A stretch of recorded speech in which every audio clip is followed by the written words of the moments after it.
আমরা বাস্তববাদী হওয়া, প্র্যাগম্যাটিজমের কথা বলে অনেক কিছু গ্রহণ করতেছি এবং এটার ফলে আমরা দেখতেছি যে স্বল্প মেয়াদে, শর্ট রানে আমাদের কিছু গেইন আছে, বাট লং রানে এটা আমাদের ক্ষতি ছাড়া আর কিছু দিচ্ছে না। পাকিস্তানের চিন্তাটা কোত্থেকে আসছিল? সৈয়দ আহমেদ শাহিদ রাহিমাহুল্লাহ, শাহ ইসমাইল শাহিদ রাহিমাহুল্লাহ, তাদের একটা চিন্তা ছিল যে ভারতবর্ষের, হিন্দুস্তানের মুসলিমদের একটা ইসলামী ইমারা লাগবে, তারা শরিয়ার আন্ডারে থাকবে। এই চিন্তাটা স্যার সৈয়দ আহমেদ আলিগড়ের বিশ্ববিদ্যালয় আর মুসলিম লীগের হাত ধরে কি হলো? Liberal Democratic secular Pakistan. আপনি ইসলাম ফালায় দিয়ে মুসলিম জাতীয়তাবাদ করছেন, যেটার মধ্যে রুহটা নাই, ইসলামী সেটার মধ্যে নাই। সেটার রেজাল্ট হলো যে আজকে এই অবস্থা। আর এটার রিয়াকশনে আমরা কি করলাম? এটা রিয়াকশনে আমরা গিয়ে ধরলাম বাঙালি জাতীয়তাবাদ। যেই বাঙালি জাতীয়তাবাদ বারবার কি করে? আওয়ামী জাহিলিয়াতকে নিয়ে আসে। যে বাঙালি জাতীয়তাবাদ বারবার আমাদেরকে ভারতের করদ রাজ্য বানানোর চেষ্টা করে। এবং আমরা একবার বলছি ইসলাম, যেই জায়গায় আমাদের যাওয়ার কথা, আবার প্র্যাগম্যাটিজমের কথা বলতে গিয়ে আমরা বলছি না, ইসলাম না, লিবারেল ডেমোক্রেসি, সিভিল ডেমোক্রেটিক ইসলাম, ওয়েলফেয়ার স্টেট, এই ধরনের নানা কথাবার্তা আমরা বলে বেড়াচ্ছি।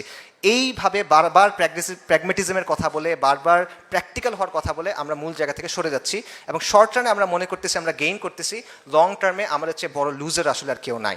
এবং এই দুষ্ট চক্র থেকে যদি আপনি বের হতে চান, তাহলে আলটিমেটলি আমাদের ইসলামের দিকে ফিরে যেতে হবে, পরিপূর্ণভাবে ইসলামের পথের দিকে ফিরে যেতে হবে, নামে না, বাস্তবে পরিপূর্ণভাবে আপনার ইসলামের দিকে ফেরত যেতে হবে। পূর্ণাঙ্গ দিন হিসেবে ইসলামের শাশ্বত যে নীতি, ইসলামের চিরন্তন যে ব্যবস্থা, সেটাকে গ্রহণ করতে হবে। তাই আসেন আমরা শপথ করি যে কোনো ক্ষণস্থায়ী মতবাদ না, মানুষের বাঁচানোর কোনো তন্ত্রমন্ত্র না, আমাদের যাইতে হবে ইসলামের চিরন্তন যে সিস্টেম আছে সেটার দিকে, ইসলামের শরিয়ার দিকে।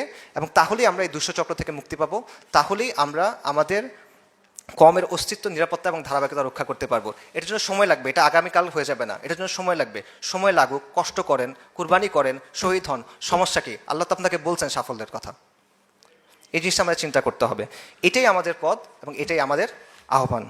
আগুনের ফুলকিরা এসো জড়ো হই, দাবানল জ্বালবার মন্ত্রে, বজ্রের আক্রোশে আঘাত হানি মানুষের মন গড়া তন্ত্রে।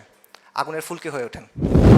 আগুনের ফুলকিরা এসো জড়ো হই, দাবানল জ্বালবার মন্ত্রে, বজ্রের আক্রোশে আঘাত হানি মানুষের মন গড়া তন্ত্রে।